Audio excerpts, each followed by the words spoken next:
अस्सलाम वालेकुम। क्या हाल है जी सबका। आई होप सब खैरियत से होंगे। अल्हम्दुलिल्लाह मैं भी ठीक हूँ। और जी आज माशाल्लाह से 7 रमज़ानुल मुबारक है और ये सहरी का टाइम है और मैं बना रही हूँ जी सहरी।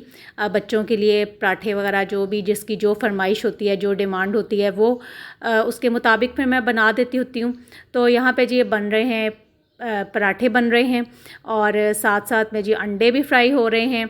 और सुबह का टाइम इतना माशाल्लाह से बरकत वाला टाइम होता है ना। मैं पूरे 4 बजे किचन में आ जाती हूँ और जब बार बार अनाउंसमेंट हो रही होती है ना कि इतना टाइम रह गया, इतना टाइम रह गया, तो 4 बजे आने के बाद भी मतलब 1 घंटा होता है और उस 1 घंटे में माशाल्लाह से इतनी बरकत होती है कि मैं सारा अपना काम करके बच्चे अपना खाना वगैरह फिनिश कर भी लेते हैं और फिर भी जो होते हैं ना 20 मिनट आसानी से जो होते हैं ना वो 20 मिनट पहले यानी हम लोग फ्री हो जाते हैं।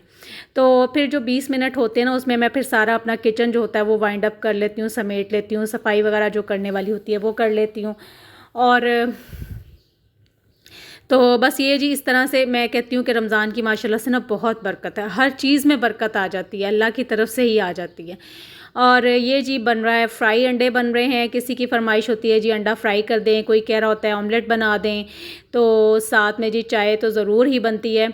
और क्योंकि मेरा तो चाय के बगैर गुजारा ही नहीं होता, सारा दिन मतलब मेरा गुजारना मुश्किल होता है और चाहे मैं कुछ खाऊं या ना खाऊं लेकिन चाय पीना बहुत ज़रूरी होता है मेरे लिए ना। तो चाय भी बन रही है और साथ में ये देखें जी ये सारी हमारी जो चीज़ें हैं ना तैयार होके, अब ये मैंने सालन जो बनाया था दाल और गोश्त का वो है थोड़ा सा, और साथ में जी ये मेरा जो है वो पराठा है ग्लूटेन फ्री। और दही होती है साथ, दही भी ज़रूर होती है। दही मैं बच्चों से कहती होती हूँ कि दही आप ज़रूर लिया करो ना। वैसे भी अच्छी चीज़ है और वैसे भी दही खाने से ना फिर प्यास नहीं लगती सारा दिन। वैसे तो माशाल्लाह से मौसम इतना अच्छा है ना कि भूख और प्यास तो बिल्कुल महसूस नहीं होती है। तो दही जो है वो सहरी में लेना जो होता है ना वो बहुत ज़रूरी होता है। ये देखें यहाँ पे फिर पराठा जो है वो बन रहा है और एक बच्चे की फरमाइश थी कि साथ में जी मुझे ऑमलेट बना दें, तो उसके लिए अभी पराठा और ऑमलेट बन रहा है। तो बस जिस जिसका खाना तैयार होता जाता है ना वो लेके अपना बैठ जाते हैं टेबल पे और अपना शुरू कर देते हैं। तो बस जी इस तरह से सहरी का जो होता है ना वो काम सारा हो जाता है। और यहाँ पे ये देखें मैं फ्री हो गई हूँ और फिर मैं क्या करती हूँ कि सारा जो होता है ना किचन को मैं साफ़ कर देती होती हूँ, स्टोव साफ़ कर लेती हूँ, शेल्फ़ वगैरह काउंटर सारा कुछ साफ़ कर लेती हूँ। तो क्योंकि फिर दिन में तो काम होना नहीं होता, बस शाम को जब 3:30-4 बजे जब मैं किचन में दोबारा आती हूँ तो फिर दोबारा से काम स्टार्ट होता है। तो फिर मैं सुबह को ही सारा जो होता है ना वो किचन साफ़ करके सारा वाइंड अप कर देती होती हूँ किचन को। तो यहाँ जी ये देख लें मैंने सारा जो है ना वो किचन सारा समेट लिया है। जो जो चीज़ें जहाँ जहाँ से निकली होती हैं वो वहाँ वहाँ पे पहुँच जाती हैं। और इसके बाद जी बस बाकी डे की रूटीन वैसे ही होती है। सारे काम अपनी रूटीन के मुताबिक ही हो रहे होते हैं। कपड़े भी वॉश होते हैं और ये मेरी बेडशीट्स जो है ना वो मैंने 2 दिन से धो के रखी हुई थी और मेरी आदत है कि मैं इनको ना प्रेस किए बगैर नहीं रखती हूँ। तो फिर मैंने आज सोचा कि आज मैं ये काम भी कर ही लूँ, आज इनको प्रेस करके तो इनको भी इनकी जगह पे रख दूँ। और बेडशीट्स को ना प्रेस करने से इनकी जो होती है ना एक लुक बड़ी फ़ाइन सी हो जाती है। हालांकि मेरी जो बेडशीट्स हैं ये मैं बहुत मतलब ये ऊपर वाली मुझे कोई 3-4 साल हो गए हैं, लेकिन जब भी मैं इसको प्रेस करती हूँ ना तो ये यूँ लगती है जैसे नई होती है। तो जी आ जाते हैं आज अपनी मेन जो रेसिपी है उसकी तरफ। यहाँ जी 3.5 कप मैदा लिया है और 7 चम्मच सॉरी ऑयल के इसमें भर के डाले हैं और 1.5 टीस्पून नमक डाला है और ये एक पूरा पैकेट ईस्ट का डाल दिया है और एक छोटा चम्मच जो है वो चीनी का डाल दिया है। और इससे हम बनाएंगे जी डो। आज की जो मेरी मेन रेसिपी है व्लॉग की वो यही है। तो यहाँ जी डो बनाई जा रही है। इस डो से क्या बनेगा, इससे बनाएंगे जी चिकन चीज़ स्टफ़ ब्रेड बनाएंगे।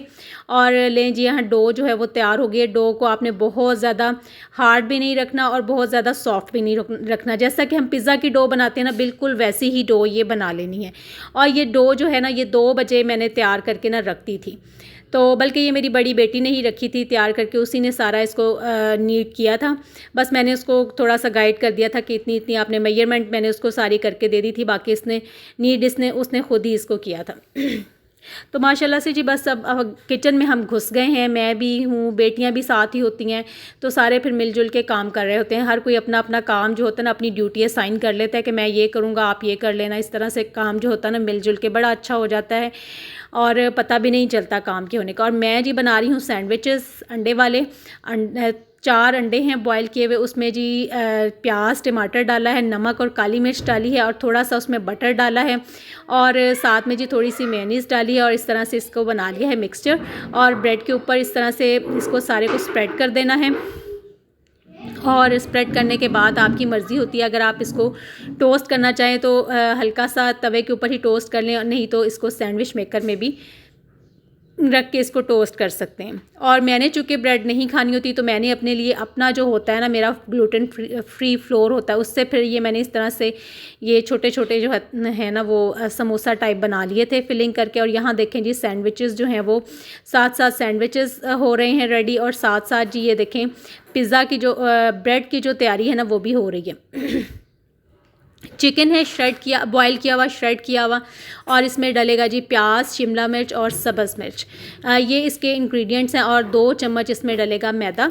तो यहाँ पे जी चिकन का जो है ना वो स्टफिंग तैयार होने लगी है चिकन वाली। तो इसके लिए क्या करना है कि सबसे पहले जी डाल लिया है बटर, फ्रेश बटर है ये घर का, 3 चम्मच ये डाल लिए हैं। और इसमें अब हम डालेंगे जी सबसे पहले प्याज जाएगा इसमें, ये 1 मीडियम साइज़ प्याज है चॉप की हुई, और इसको बस थोड़ा सा आपने करना है, साथ में ग्रीन चिलीज़ भी डाल।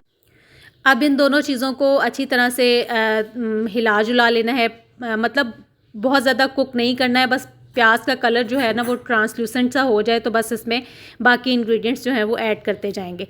तो सबसे पहले जी इसमें जाएगा 2 चम्मच जो है वो इसमें मैदा डाला है, और इसको इसके साथ प्याज के साथ अच्छी तरह से मिक्स कर लेना है, अच्छी तरह से भून लेना है 1-2 मिनट, बस ये आपने प्रोसेस करना है। इसके बाद जी इसमें जाएगा दूध, 1 कप ये देखें दूध डाल दिया है। ये बड़ा थिक सा जैसे पेस्ट होती है ना वाइट फ्लोर वाली मैदा वाली जो पेस्ट होती है, इस तरह से इसका जो है ना वो कंसिस्टेंसी इसकी बन जाएगी। ये देखें इस तरह से हो गया ये। और थोड़ा सा दूध और ऐड किया है इसमें, 1½ कप आप कह लें कि इसमें दूध ऐड किया है, और इसको फिर 1-2 मिनट पकाना है अच्छी तरह से, ताकि जो मैदा है ना वो अच्छी तरह से इसमें मिक्स हो जाए, गुठलियाँ वगैरह उसमें नहीं बने। तो यहाँ पे जी अब जाएगा इसमें ये बॉयल श्रेडेड चिकन जो है वो श्रेड किया वो इसमें ऐड करना है। और इस सॉस में वो चिकन ऐड होने के बाद अब इसमें डाल दिया है जी नमक डाला है, और ये ब्लैक पेपर इसमें जाएगी, और इसको फिर अच्छी तरह से मिक्स कर लेना है।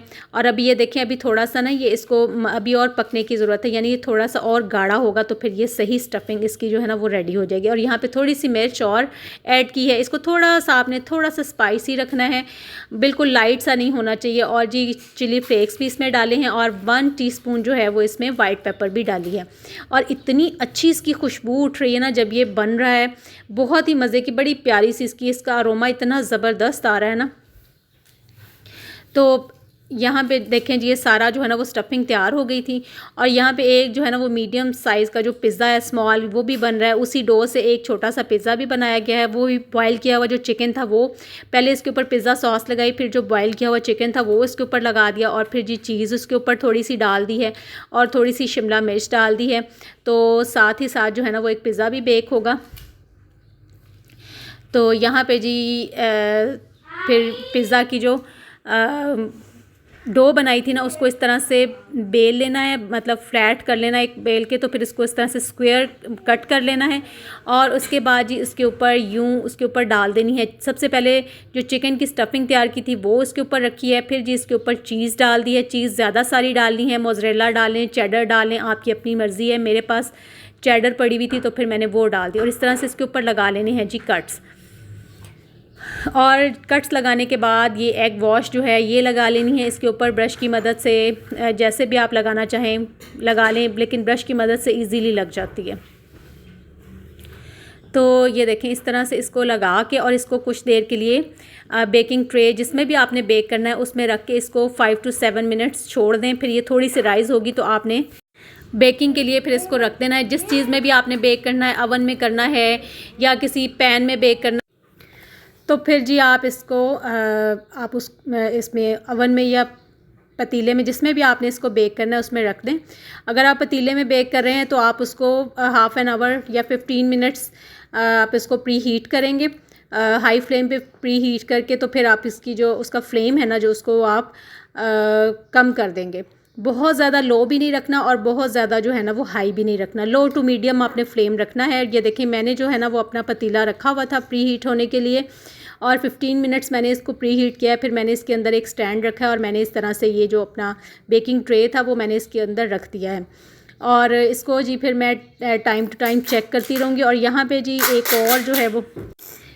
एक और ब्रेड जो है वो तैयार हो रही है। इस तरह से इसको स्क्वायर पहले काट लिया था, फिर इसको इस तरह से स्ट्राइप्स में उसमें साइड्स पे कट लगा लिए थे। तो फिर इस तरह से एक स्ट्राइप उठा के तो इसको इस तरह से बंद करते जाना है एक दूसरे के ऊपर रख के। ये देखिए इस तरह से, तो ये बड़ा ही जो है ना बड़ी अच्छी खूबसूरत सी शेप बनती है। ऐसे लगता है मतलब जैसे फ़िश शेप होती है ना, इस तरह से शेप बन जाती है।